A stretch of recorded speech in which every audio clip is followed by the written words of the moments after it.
سلام بینندگان عزیز، ساعت به وقت شهر پراگ 10:03 است. حالا فرصت اعلان سرخط موضوعهای برنامه خبری امروز فرا رسید. تفصیلات این و گزارش‌های دیگر را در برنامه اخبار آزادی ساعت رسایک در پخش مستقیم و هم ثبت آن را در صحیفه آزادی ویدیو در یوتیوب می توانید تماشا کنید.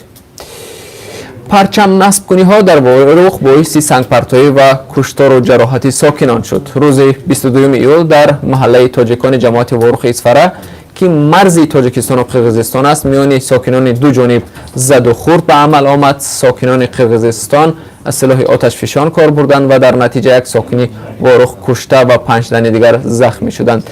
جانب های یکدیگر را در برانگیختن نزاع عیبدار میکنند. جانب تاجیکستان ادعا دارد که ساکنان همسایه کشور با برافراختن پرچم در سینچوبه که در قلمرو تاجیکستان است مانع شدند. اصل قضیه چیست و عین زمان ورخ در چه وضعیت قرار دارد؟ منتظر باشید، در برنامه اخبار آزادی در این باره برایتان مفصل اطلاع خواهم داد. ضمناً در زد و خورد ورخ یک افسر بلند رتبه وزارت کارهای داخلی تاجیکستان هم زخم برداشته است. عین زمان در دوشنبه نشست مطبوعاتی با شرکت وزیر کارهای داخلی تاجیکستان ادامه دارد. همکاران ما نیز در این نشست شرکت دارند و تفصیلات زد و خورد دیروز و شرح وزیر را در رابطه با دیگر مسائل خواهند پرسید. در برنامه اخبار آزادی از این نشست گزارش خواهم داشت. ما را همراهی کنید، آن را با هم می‌بینیم. آیا قانون‌های تاجیکستان از قانون‌های روسیه نسخه برداریش می‌شوند؟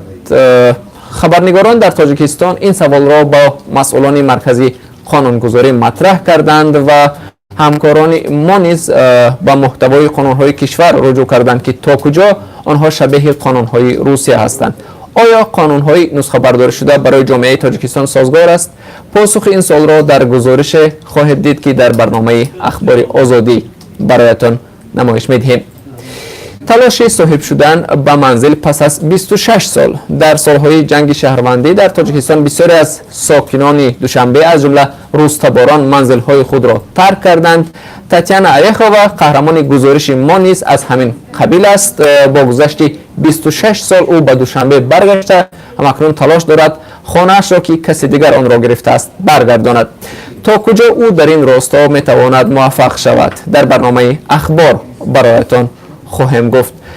مهاجر زنانی که در روسیه زندگی میکنند در راستای خوف جدا شدن از طفلانشان هستند. برخی از مادران تنها که مهلت سندهای بود و باششان در روسیه تمام می شود در راستای خوف جدا شدن از طفلان و اخراج شدن از روسیه قرار می گیرند. در برنامه اخبار گزارش داریم که درباره چنین یک مادر و داستان زندگی او نقل می کند که با کمک فعالان تاجیک و تاجیکستان فرستاده شد و از خوف جدا شدن از جگربندش امین ماند. منتظر باشید، در برنامه اخبار این گزارش را همراه خواهیم دید. بیننده ارجمند، ما هر لحظه خبر و حادثه های تاجیکستان و جهان را پیگیری میکنیم و اگر در این فاصله وقت حادثه و یا نوگانی تازه روی داد، حتما شما را در برنامه اخبار با آن آشنا می‌سازیم. تا کمتر از 3 ساعت ما را در پخش زنده در صحیفه های آزادی ویدیو در یوتیوب و صحیفه های رادیو آزادی در فیسبوک و اتنا کلاسیکی همراهی کنید.